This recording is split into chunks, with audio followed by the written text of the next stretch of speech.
Hello, and welcome to our time together. I've entitled this Breathe and Love Yourself. I want to unpack that. Sounds a little bit sort of new age. But a lot of the time, I think this is what God is inviting us to. In contemplative Christianity, we spend a lot of time focusing on the idea of our breath.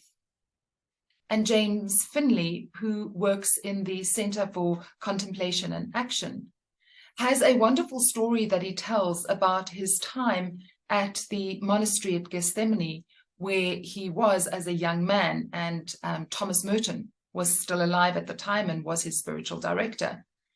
And he talks about how he was walking through the fields and the forests in Gethsemane. And as he was walking, he had this profound experience that God was all around him. And as he breathed, he was breathing God in.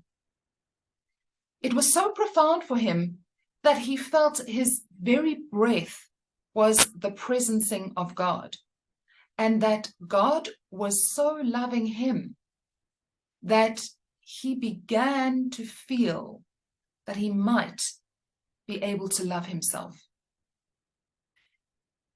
As I've thought about this and continued to pray with and contemplate this particular commandment, to love the Lord your God with all your heart and all your soul and all your mind, to love your neighbor as yourself, I'm reminded of the work from psychologists who have done a variety of different experiments throughout the world.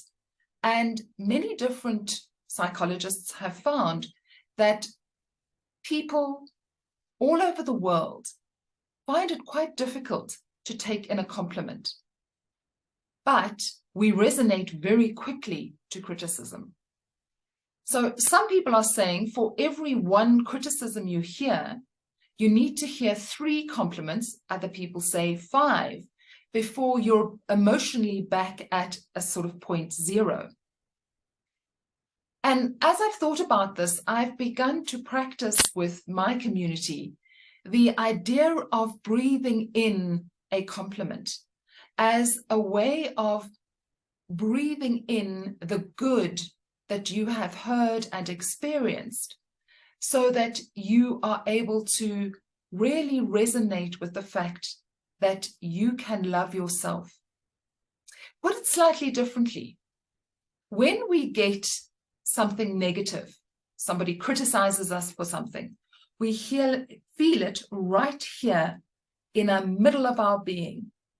When we get a compliment, it tends to be up here in our head.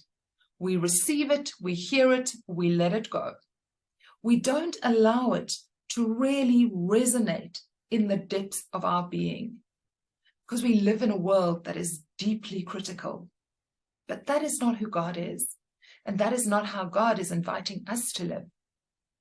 So what we've started to do in my community is, when we sit together in contemplation, one of our exercises is, as we breathe in, to remember a compliment that we received at any point in the last week. And it might be something that says, "Oh, you look beautiful today." Breathe it in until you feel it right here, so that you can literally breathe and know that you are loved. Breathe and allow yourself to love yourself. Amen.